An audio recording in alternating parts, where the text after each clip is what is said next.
So, hi Suzanne. Second try to record the middle part of Sarasate malagueña for studio class. It was actually interesting for me to watch yesterday's silent performance, and I'm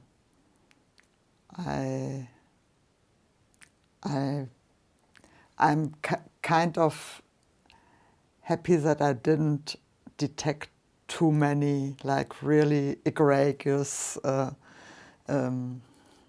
things like speeding up with fast, bow speeding up with fast with large string crossings or something like that.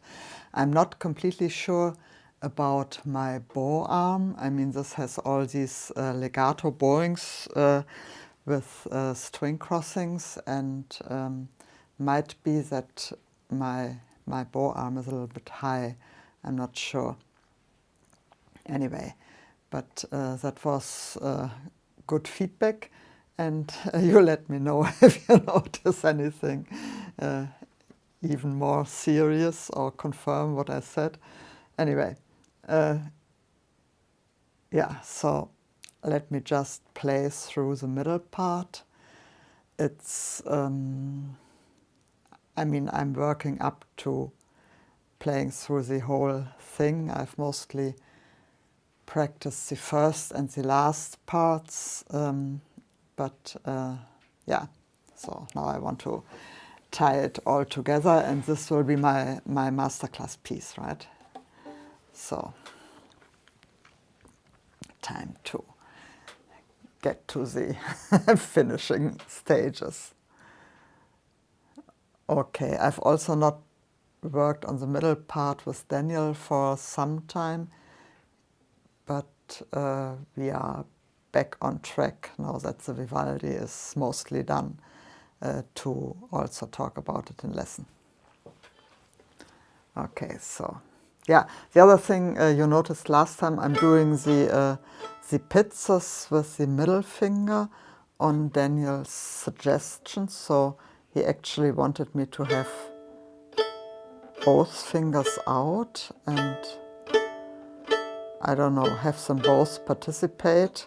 I'm not exactly sure how that works out.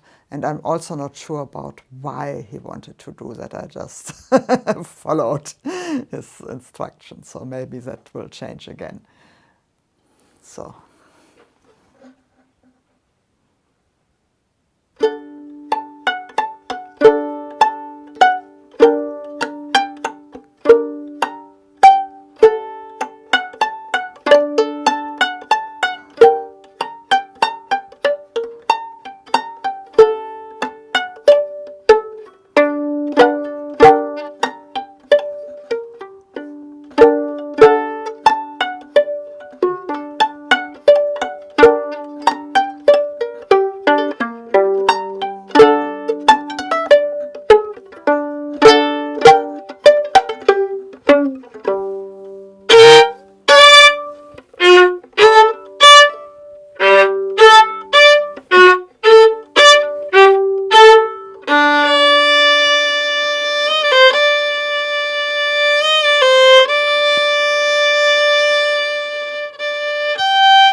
Okay, so one thing that came out of watching was that I was kind of surprised how my left hand looked with these finger pizzas. It looked like quite soft and loose, and I don't know.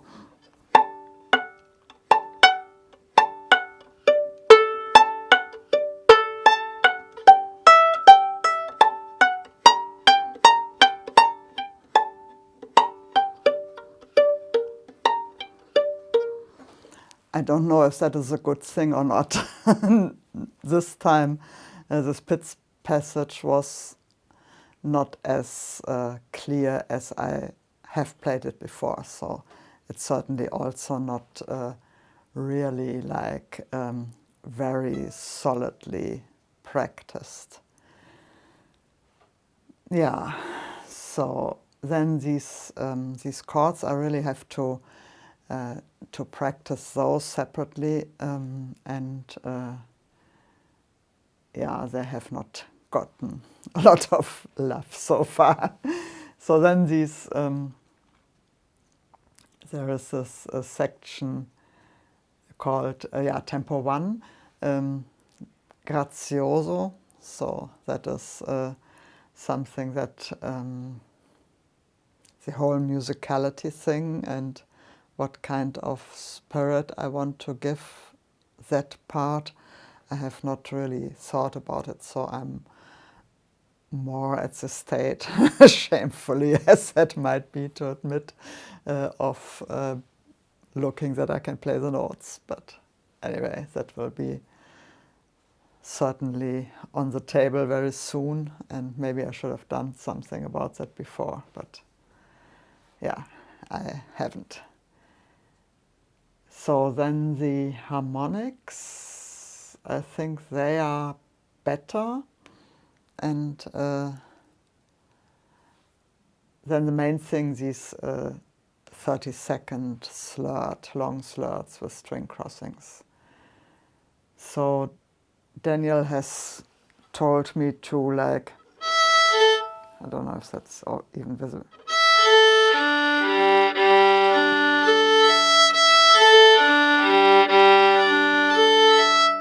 to have an even movement of the upper arm, so not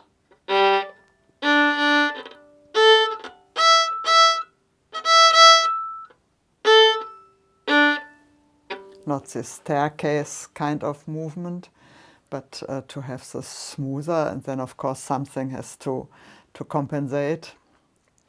So that was one of my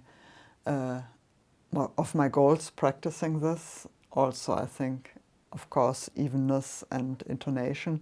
So that's another question that I have from watching the silent video, if my left hand maybe is not, it looks like relatively loose, tension-free, but maybe it's too sluggish. Maybe it should be more active, the fingers, but still not pressing too hard or like hammering, I think. I don't know. So it's just one question that came to my mind. So if you have an opinion on that, I'd be interested. Yeah, and then of course there are these very large shifts from the that's from a in measure, yeah, close to the end of the section. I'll scan you my new sheet music. It's only on 3 pages, so it's much better to play from it. And it also has measure numbers. So this happens to be measure 135, but the previous version I gave you doesn't have measure numbers yet. So, I mean, it doesn't have them. It will never have them if nobody puts them in.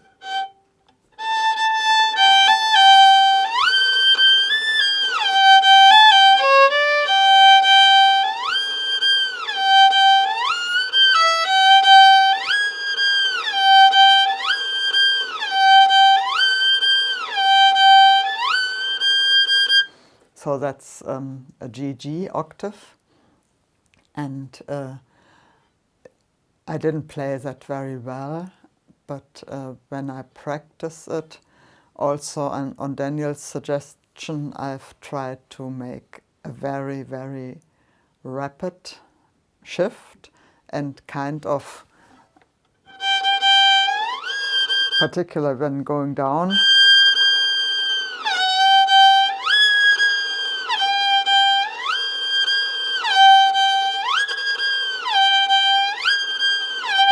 so helping with the wrist so that it's not, if that is a very like straight wrist, then it's even more difficult. So one gets a little extra centimeter or two by doing that. That's my understanding. But then it's still, I listen to a lot of recordings and I'm always amazed that they can play these shifts without any kind of noise in between and really in tempo, and often even faster than my tempo is. So that's amazing to me. So anyway, so that was maybe my best effort. But then they also have these crescendos and decrescendos, and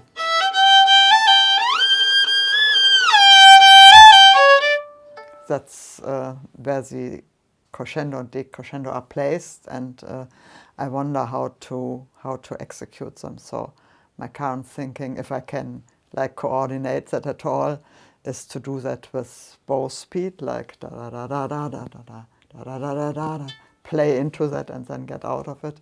I don't think it, it doesn't seem natural for me to do it with more bow pressure. But anyway, yeah, sorry, this is getting quite long. I'm stopping here, and I'm looking forward to your comments. Thank you.